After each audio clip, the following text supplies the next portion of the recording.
J'espère que vous avez passé un bon week-end. On est de retour sur la chaîne Basket Session Reverse. Je suis content parce que mon micro vient de refonctionner. Vous ne savez pas, mais ça fait 40 minutes que je me bats avec et à la force de mes mains, j'ai fini par retrouver une solution. Shai, on va enfin pouvoir faire ce CQFR. Il y avait un paquet de matchs en plus, un paquet de beaux matchs, quelques affiches des premiers contre deuxièmes. Ça fait 12 ans qu'on n'avait pas eu le même soir le premier de la conférence Est contre le deuxième de la conférence Est et en même temps premier contre deuxième à l'Ouest. On a eu des belles perfs individuelles, un triple-double pour notre Français Victor Wembanyama. Bref, par quoi veux-tu commencer, Shai? On va commencer par Victor quand même. Allez, un petit triple-double, c'est son premier de la saison. Petit triple-double quand même à 34 points, 13 rebonds, 11 passes et 3 contres à 11 sur 17 avec victoire à la clé pour les Spurs sur le parquet des Sacramento Kings qui sont officiellement pour moi maintenant l'équipe la plus décevante à l'ouest de ce début de saison, je trouve, parce que non pas que ce soit une énorme surprise, mais je m'attendais quand même un peu mieux de leur part et ils perdent des matchs à domicile qui étaient plutôt leur point fort par le passé, dans un passé récent. Et donc les Spurs qui, eux, par contre, réussissent à la monte en puissance. Une nouvelle victoire pour eux. Victor injouable. Record de franchise à 3 points pour les Spurs, 23 paniers marqués. Et donc le premier triple-double de la saison de Victor Wembanyama, comme je le disais avant. Ça avait mal démarré, parce que les Spurs étaient menés de 17 points en début de match. Et comme on le souligne assez fréquemment, contrairement à l'année dernière, les Spurs, quand ils sont menés, maintenant, ils baissent pas pavillon aussi rapidement et ils arrivent à revenir dans les matchs. Alors là, à coup de 3 points, à coup d'expérience aussi, parce qu'avec des Chris Paul et Harrison Barnes, ça aide quand même pas mal. Et ils sont bien accrochés. Et Victor, dans le quatrième quart-temps, 13 points marqués avant que les briscards ne finissent le taf sur la ligne. Voilà. 13 points par Victor, 127-125 et 13 points de Victor dans le quatrième quart-temps. C'est Chris Paul aussi qui a mis un dagger à 3 points pour la gagne. Et cette équipe de Spurs, mine de rien, 5 victoires sur les 6 derniers matchs. Et tu sais, ça m'a intrigué parce que je me suis dit, ça tourne bien quand même, les Spurs. J'avais envie de voir combien ils étaient. Je me suis dit, il doit y avoir une belle remontée au classement. Et malgré ça, ils sont encore que 10e, ce qui montre à quel point la conférence Est est forte. Mais c'est vrai que San Antonio, attention, il y a mine de rien, il y a du talent avec Devin Vassell là, qui met 21 points sortie de banque. Tu vois, il revient à son rythme, quoi. Il n'est même pas dans sa peau de titulaire. Stephen Castle marque un peu le coup depuis 2-3 matchs, mais il y a toujours, tu as Julian Champagny qui met ses 3 points, puis Victor, lui, est vraiment monté en puissance. Il commence ça y est, là, je pense que le début de saison délicat, il est oublié. On est sur un Victor qui, en plus, est dans le rythme. Ça fait plusieurs matchs qu'il est très bon à 3 points, à la distribution. Il met ses paniers, il est efficace. C'est tout simplement l'un des, je sais pas, 15-20 meilleurs joueurs du monde quand il est comme ça, tout ça aujourd'hui. Donc, les Spurs ont une petite carte. Il y a vraiment beaucoup d'équipes de l'Ouest qui sont sympas à suivre. C'est le seul truc pour San Antonio, quoi, c'est que tu joues avec entouré de Golgoth, quoi. C'est là qu'il faudra voir dans la durée. Et puis, c'est pas grave s'ils finissent pas dans le play-in ou en play-off. L'objectif, encore une fois, c'était pas ça. C'était d'afficher vraiment une progression. J'imagine que les fans des Spurs et Victor lui-même ont envie de goûter au play-off ou ne serait-ce qu'au play-in, mais voilà, l'important pour l'instant, il est là, ça travaille bien ensemble, ça se développe, Victor prend confiance après un début délicat comme tu l'as dit, et ça va aller qu'en s'améliorant, je pense encore. Allez, on peut peut-être enchaîner avec le choc côté conférence Est. Gros match entre les deux meilleures équipes de la ligue en termes de bilan, Cleveland contre Boston. Alors, il y a des absents du côté de Cleveland au match aller. Là, il manquait Jaylen Brown, il manquait Derrick White du côté des Celtics. Je continue de le dire, on verra pas de gros. Je pense qu'à aucun moment ces deux équipes se joueront en pleine puissance cette saison, ou alors peut-être je ne sais pas si elles ont un choc prévu en février ou quelque part, mais quand c'est pas trop près des playoffs et que c'est au milieu de la saison, peut-être qu'on verra à un moment les deux équipes se jouer à pleine puissance. En tout cas, les Cavs ont pris leur revanche sur les Celtics, 115-111. C'est Boston qui avait fait chuter Cleveland pour la première fois cette saison après que Cleveland ait gagné 15 matchs de suite. Là, Cleveland s'est vengé, mais pour ça, il a fallu un grand Donovan Mitchell dans le quatrième quart-temps. Boston menait 12 points. Donovan Mitchell a mis 20 points dans le quatrième quart-temps, 27-35 points pour aller chercher la victoire. Et il a raté aucun panier dans le quatrième quart-temps et il en met 4 à 3 points sur les 6 qui sont rentrés. Là, il a vraiment montré la stature d'un franchise player, d'un mec décisif dans des matchs importants. Boston restait quand même sur 7 victoires de suite, donc il fallait, même sans Jaylen Brown et Derrick White, c'est une équipe très compliquée à battre. Et les Cavs l'ont fait, ont renversé la situation et Mitchell a été excellent. Et ça fait que Cleveland garde la tête de la conférence Est avec 18 victoires et 3 défaites, ce qui est quand même un bilan auquel on ne s'attendait toujours pas, même si On se demandait s'ils allaient rentrer dans le rang après la défaite à Boston, après l'autre défaite évitable. Ils sont toujours allés battre Boston quand même, surtout avec ce scénario-là, et avec un Donovan Mitchell très très chaud en fin de match. C'est une très belle performance pour les Cavs. Non, clairement. Puis oui, tu l'as dit, 18 victoires, 3 défaites, meilleur bilan de la Ligue. Il y a un autre match qui, je sais, te tient à cœur. C'était le choc entre OKC et Houston. Une très belle victoire des Rockets. Les Rockets qui font décidément un sacré début de saison. 119-116 à Houston. 38 points de Fred VanVleet. Il a tout simplement sorti son meilleur match de la saison au meilleur moment. Il y a Dylan Brooks qui nous a mis un semi-panier pour la gagne, en tout cas le panier pour reprendre l'avantage à la fin quand il y avait 113 partout. 16 points pour Dylan Brooks, 15 points, 14 rebonds pour Jabari Smith, 20 points, 14 rebonds, 9 passes pour Alperen Sengun. Bref, les Rockets sont à 15-6, OKC est à 15-5 maintenant, mais vraiment très beau début de saison des joueurs d'Ime Udoka, et je sais que ça te fait plaisir, c'est une équipe en laquelle tu crois depuis un moment. Absolument, alors je pensais pas qu'il serait deuxième de la conférence Ouest au quart de la saison, on est quasiment au quart de la saison là. Mais ça confirme vraiment tout le bien que je pense d'Udoka au niveau de l'identité qu'il a donné à cette équipe. Ça joue extrêmement dur, c'est toujours pareil. Là, il y a des phases de jeu où c'est à la limite. En fait, ça dépend un peu de l'arbitrage. Les soirs où les arbitres vont être un peu permissifs, on va dire, c'est parfait pour Houston parce que là, dans le combat et la bagarre, c'est vraiment déjà du très haut niveau. Dylan Brooks, il arrache aussi un rebond avec Shai Gilgeous-Alexander à un moment. Enfin, ça se bagarre à moitié et c'est typiquement le genre de match où lui est à l'aise. Et ouais, cette équipe, elle est vraiment bonne parce qu'il y a ce mix de jeunesse relative et d'expérience qui nous intriguait un peu l'année dernière, mais qui est en train vraiment de prendre forme depuis le début de la saison. Et je ne sais pas si Houston finira deuxième, mais Houston finira pas très très très loin du top 6, je pense. Et moi je crois que je les avais mis 5e dans les pronos de début de saison. Ce démarrage est vraiment bon contre OKC qui est quand même l'équipe un peu référence à l'Ouest depuis l'année dernière en saison régulière. Ils arrivent à survivre à un match de Shai Gilgeous-Alexander à 32 points. C'est Houston impressionnant. Il n'y a même pas eu besoin. Alors Sengun passe à une passe d'un triple-double, donc on pourrait se dire il a fait un match exceptionnel, mais ça n'a pas été le cas. Offensivement, je l'ai trouvé bon sans plus. VanVleet par contre très très très très solide et tout le reste de l'équipe d'un match à l'autre va être impliqué. Un coup on va voir Amen Thompson très productif en sortie de banc, un coup Jalen Green va mettre 35 points, Dylan Brooks plutôt constant aussi. Enfin, tu parlais de Jabari Smith Jr. Pour moi il y a tellement de bons joueurs et c'est tellement bien coaché. Voilà. Udoka, faut se dire qu'avec Boston il est allé en finale, avec Houston il fait une première saison où ils sont pas si mal que ça, ils sont pas si loin que ça du play-in à un moment en tout cas, alors qu'ils avaient quand même un bilan catastrophique sous Stephen Silas. Et là, quand il dit moi je veux être compétitif cette année, c'est pas des paroles en l'air, l'équipe est compétitive et l'équipe est deuxième au quart de la saison, donc c'est une des 3 équipes que je préfère voir jouer à l'Ouest depuis le début de la saison. J'inclus toujours OKC est toujours dedans évidemment parce que j'aime la façon dont ça joue.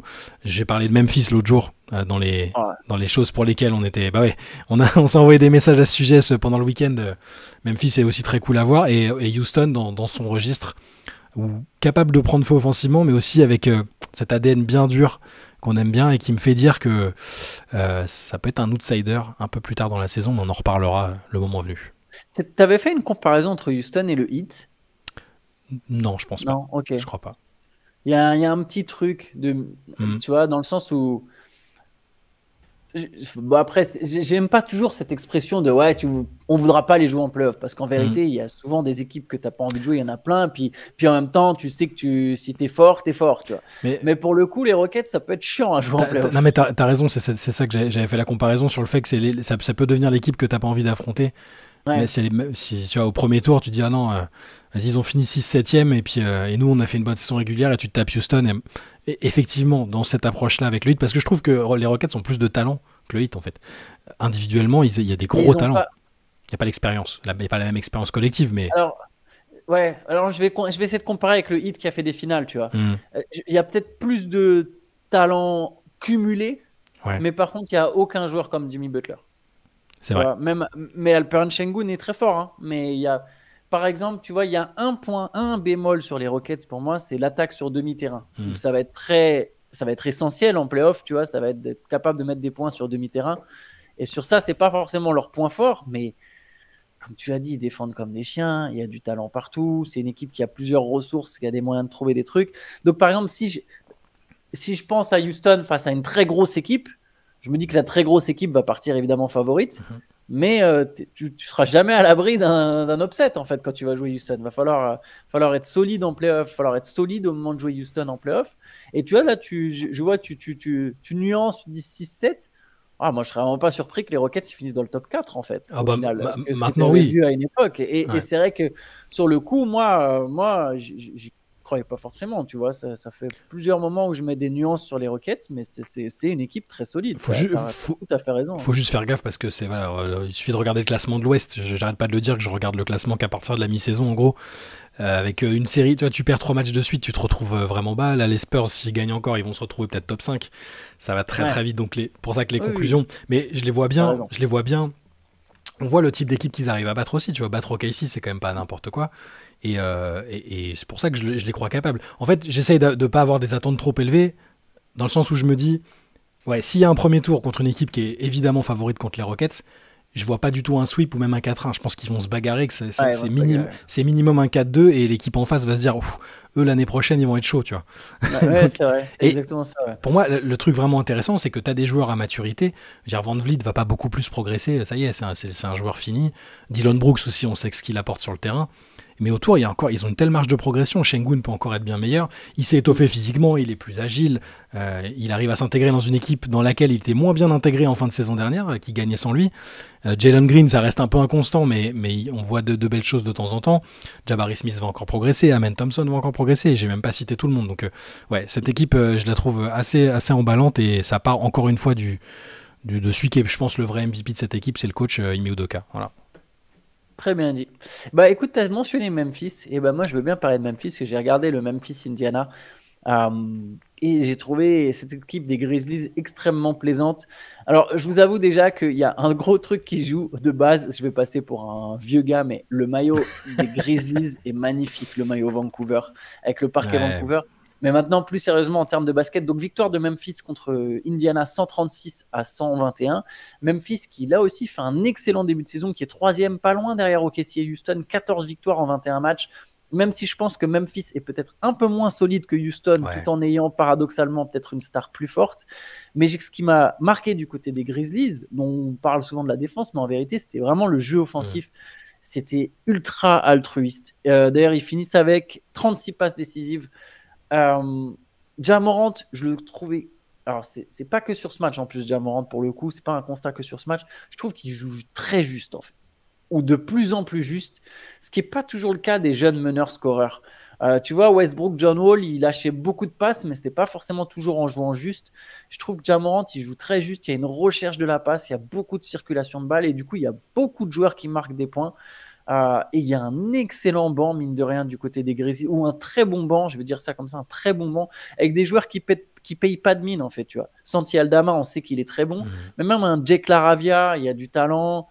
Scottie Pippen Jr., c'est bon, tu vois, et Marcus Smart, évidemment. Je sais pas exactement si tout ça se transmet en playoff, parce qu'il y a des joueurs en playoff, l'intensité, c'est tellement un cran au-dessus que tu peux plus avoir le même rendement. Mais cette équipe de Memphis, franchement, j'ai trouvé très séduisante sur ce match contre Indiana. Pour les playoffs, ça va dépendre du niveau de Ja Morant, Jaren Jackson et Desmond Bane pour moi.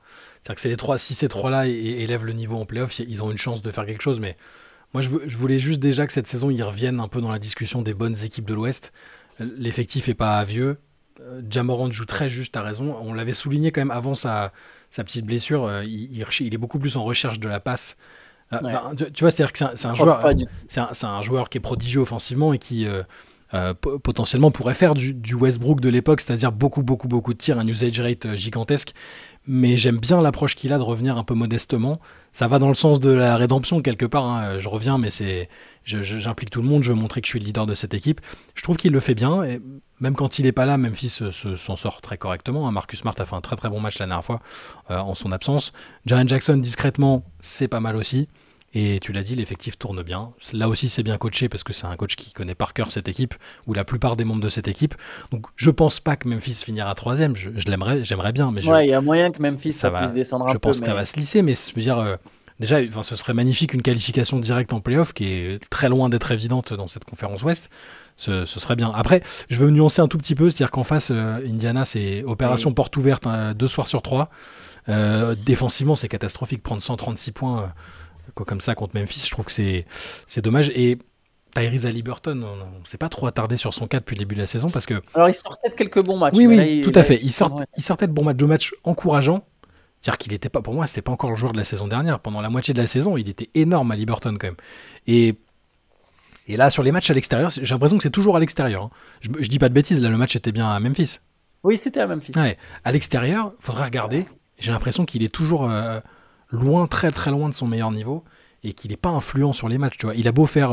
il donne 7 passes, c'est quand même... le commun des mortels peut pas donner 7 passes dans un match NBA, mais tu vois, il est moins percutant offensivement. Défensivement, il est à la ramasse.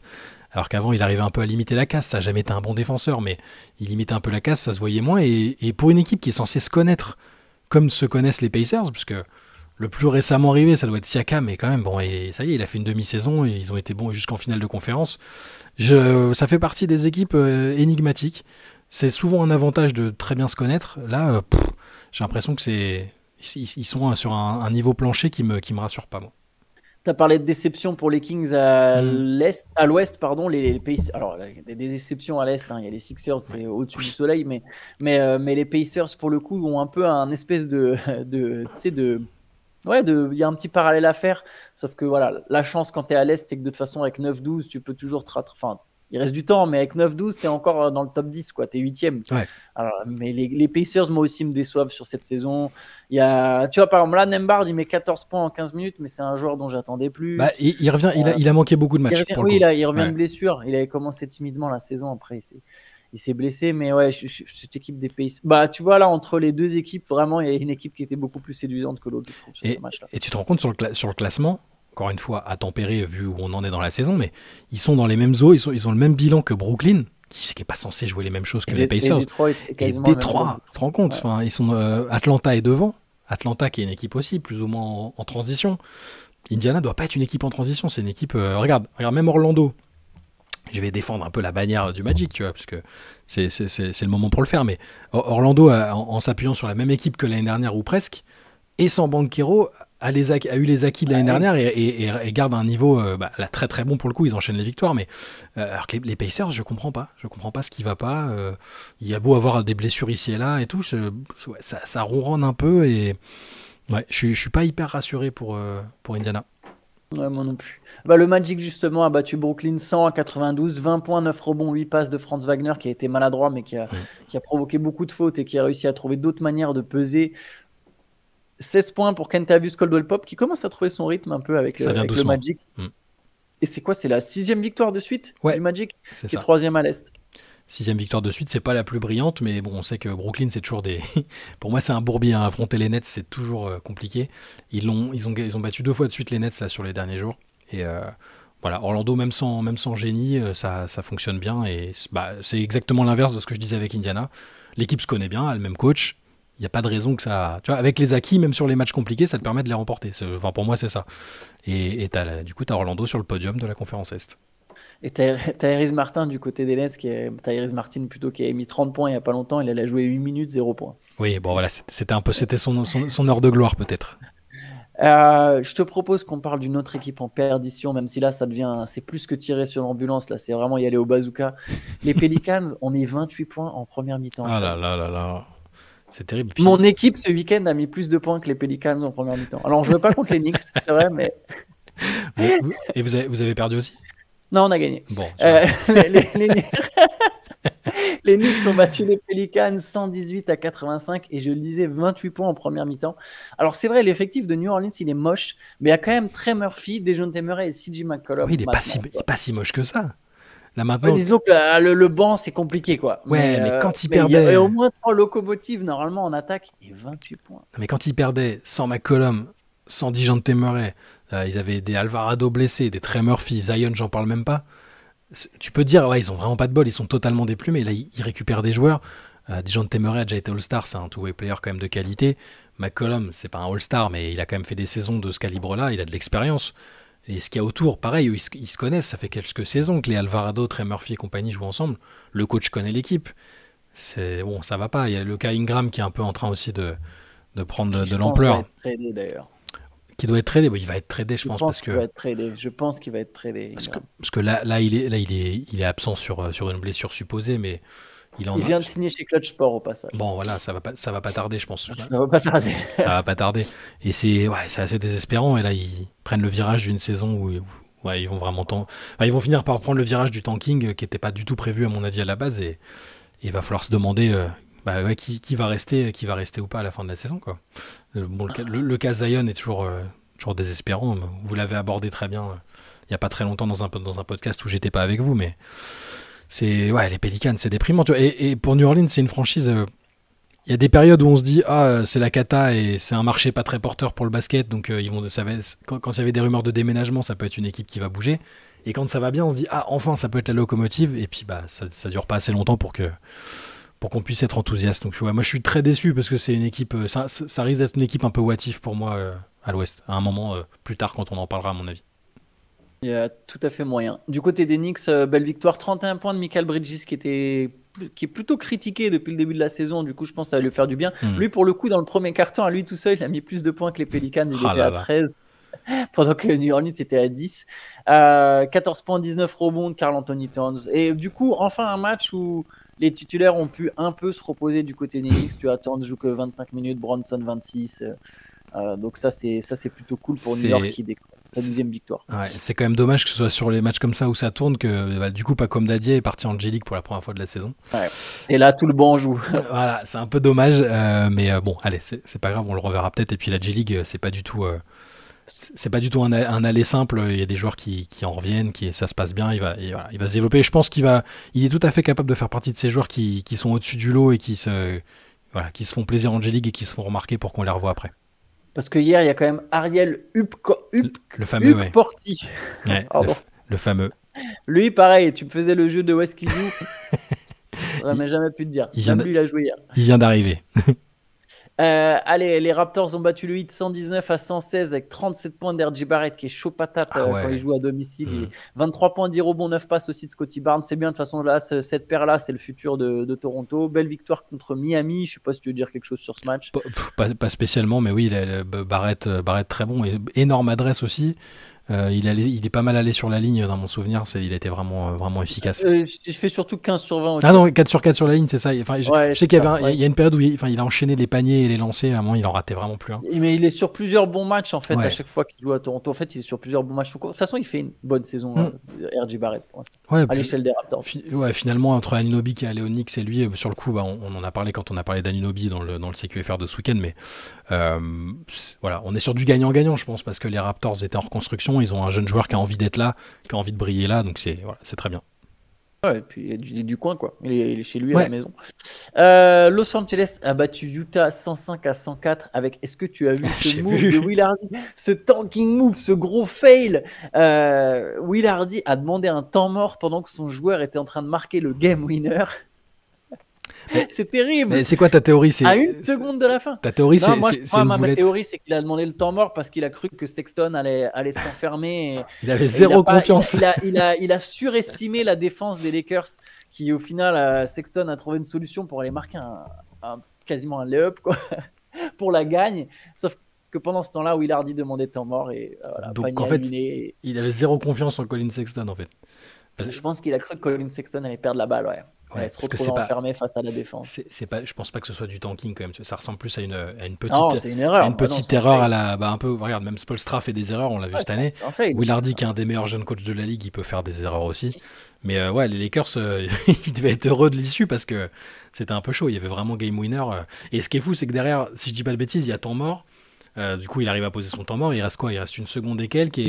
Et du coup, le système, le ballon est quand même pour lui, mais il réceptionne pas bien la balle et ça fait fin du match. Voilà, mais tu vois sur sa tête qu'il comprend pas. Il dit qu'est-ce qui se passe et tout. Et puis après, il se reprend. Il se dit non, bon, attends, je vais pas embrouiller le coach. Et il applaudit genre ok, c'est bon. Il devait être dégoûté. Colin Sexton qui fait partie des joueurs que le Jazz pourrait transférer. Il y a John Collins, il y a Colin Sexton, il y a Jordan Clarkson qui sont susceptibles d'être échangés, sachant qu'en plus Utah en fait, quoi qu'elle arrive, est déjà parmi les mauvaises équipes. Ils sont à 4-16. Même s'il y a des matchs où ils ne passent pas loin. Voilà, c'est une victoire qui fait du bien aux Lakers aussi. 33 points, 11 rebonds d'Anthony Davis, 27 points, 14 passes de LeBron. LeBron qui est sur une mauvaise période, il était sur un enchaînement de matchs un peu mauvais. Et j'ai vu une stat passer. Tu sais, d'habitude, d'ordinaire, les minutes sans LeBron sont catastrophiques dans les équipes de LeBron. Là, c'est complètement l'inverse sur ce début de saison. Les minutes avec LeBron sont mauvaises pour les Lakers, alors que les minutes sans LeBron sont très bonnes. Et là, voilà, il y a eu un bon match de LeBron, même s'il fait 0 sur 9 à 3 points. Il a vendangé à 3 points. Mais c'est dans le quatrième, il a quand même pris les choses en main. Il a été décisif pour aider un peu. J'allais dire le vrai joueur le plus important de l'équipe, même si LeBron est à cet âge-là, ça reste prodigieux, encore une fois. Anthony Davis, 33 points à nouveau. Et les Lakers qui s'accrochent à la 6e place à l'ouest pour l'instant. Non, 6, 7, 5. Attends, je suis perdu avec le classement. Non, ils sont 6. Ils ont été doublés par les Mavericks, qui eux sont... je le répète, je l'ai déjà dit, je pense que c'est la meilleure équipe à l'ouest en fait. Pour l'instant, ils n'ont pas le meilleur bilan, mais c'est eux qui jouent les mieux. D'ailleurs, je pense que c'est la seule équipe de l'Ouest qui est à la fois dans le top 10 des attaques et des défenses. Il faudrait que je revérifie, mais je dirais même qu'ils sont même peut-être dans le top 8. Je peux même aller à les Mavs où ça tourne bien. Alors, Luka est de retour. Ouais. Kyrie n'est pas là, Klay Thompson n'était pas là, Najee Marshall n'était pas là. Il y avait pas mal d'absents, mais ils ont quand même trouvé les ressources pour battre les Blazers 137-131. Bon, effectivement, c'est pas l'équipe la plus difficile à battre, mais il a fallu 36 points, 7 rebonds, 13 passes de Luka. Il y a eu 28 points de Quentin Grimes, 19 points de Daniel Gafford, 20 points de Spencer Dinwiddie, et du coup, la série il continue pour Dallas. Absolument. Merci. Le retour de Luka qui avait manqué 5 matchs, je crois, avec sa blessure au poignet. Retour réussi, retour réussi. Le match était peut-être un peu trop décousu à mon avis au goût de Jason Kidd qui aime bien quand même quand son équipe prend moins de points que ça, 137-131.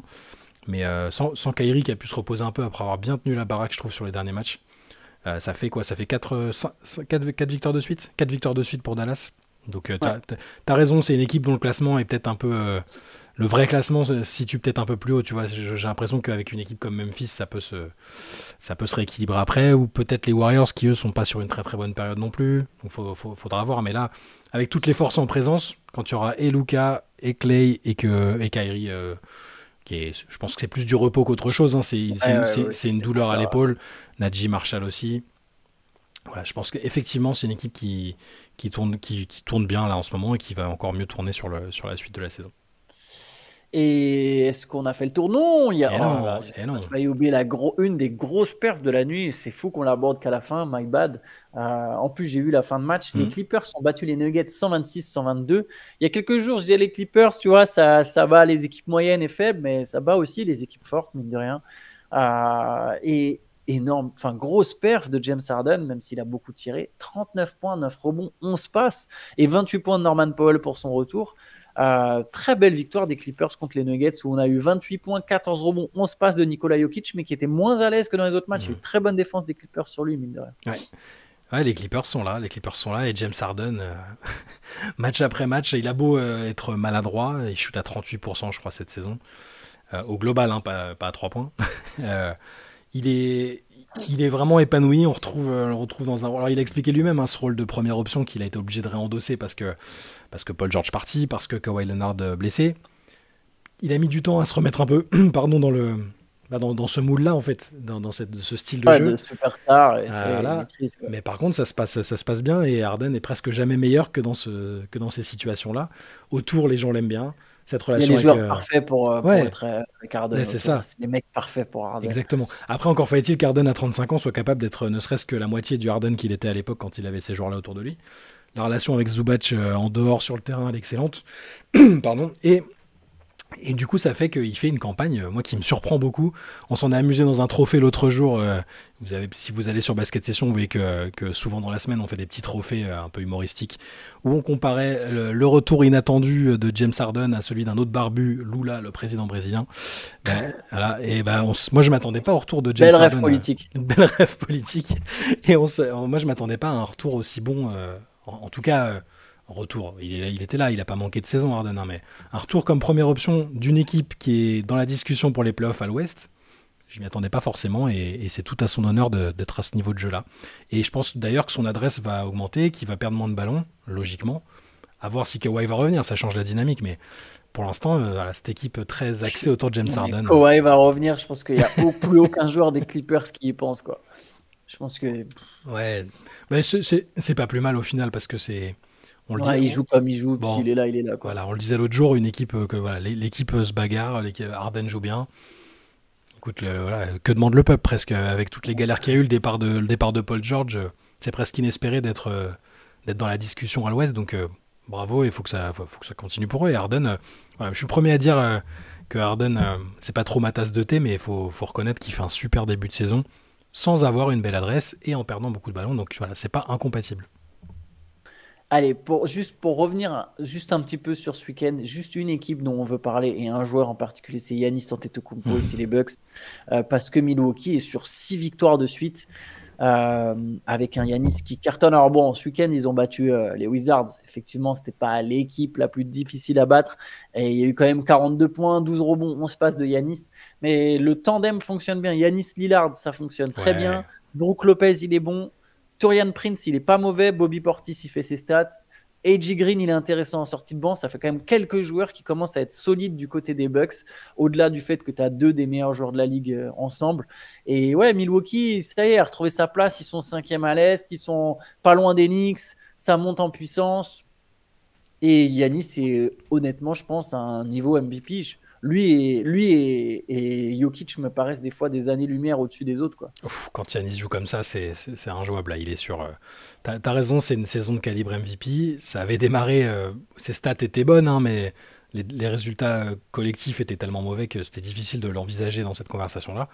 Là, avec les victoires qui s'enchaînent, il n'y a pas de raison qu'il ne soit pas dans la discussion. De toute façon, il est mathématique. Enfin, tous les ans, par sa simple présence, il est dans la discussion. Je veux dire, c'est un des meilleurs joueurs. On en banalise ce qu'il fait, alors que c'est un gars qui est aussi souvent et presque toujours dans la conversation pour le meilleur défenseur de l'année. Il fait des passes, il marque énormément de points, il est inarrêtable quand il est lancé. C'est un joueur exceptionnel. Après, est-ce que collectivement, ça se traduit par des choses bien? Là, maintenant, ça le fait. Vraiment après Giannis fait toujours du Giannis, moi c'est vraiment autour que ça commence à bien jouer, je trouve. Lillard, on le retrouve, Lillard, il fait un bon début de saison, voilà. Franchement, on le retrouve vraiment, on sent que mentalement il est plus à l'aise, tu vois, des situations où alors c'était malheureusement au détriment d'un Français, mais le gros match qu'il fait contre Washington où tu vois, il cible Alex-Sarr, il le provoque, il fait des dribbles et il shoot à 3 points et ça rentre. C'est ce genre de panier plein de confiance que je voyais pas à Milwaukee l'année dernière, que je voyais un petit peu plus depuis le début de la saison, et là ça y est, il commence à... Il a plus besoin de marquer autant qu'à Portland, il a juste besoin de faire un peu de playmaking, il a besoin de scorer pour épauler Giannis, mais ouais, mentalement je le trouve de mieux en mieux, et Milwaukee est bien, mais c'est des trajectoires un peu opposées par rapport à Philadelphie, qui certes a gagné ce week-end, mais pas non plus sortir le champagne. Milwaukee est bien, Milwaukee enchaîne les victoires, fait pas trop de bruit, Giannis est excellent, Lillard aussi, voilà, c'est logique finalement. Non, clairement. Ouais, après, voilà, cette équipe, il faudrait des ajustements en cours de saison. Parce que pour vraiment jouer le titre, je pense que l'effectif est effectivement un peu léger. Mais je continue de penser qu'il y a la place vraiment pour être la 2e meilleure équipe de la conférence Est. Alors, c'est encore un peu loin. C'est pas parce qu'il y a une série de victoires qu'il faut s'enflammer. Mais il y a la place. Il y a ce qu'il faut, il y a la matière, il faut juste trouver les bons compléments alimentaires autour de la matière première. Ouais, puis Doc Rivers après, mais voilà, pour l'instant, il y a un truc qui se développe aussi bien offensivement que défensivement. Donc, à suivre. Le retour de Chris Middleton est imminent en plus. J'avais oublié que cette équipe elle joue sans Chris Middleton. J'ai l'espace d'un instant, j'ai oublié. Et tous, ouais. Après quel Chris Middleton, c'est toujours ça. On ne sait pas si physiquement, à 33 ans, l'enchaînement des blessures. Mais ils ont pris le temps. Il n'y a pas de raison. En tout cas, ça peut qu'être un bonus, ça peut qu'être un apport en termes d'expérience, de défense, de scoring.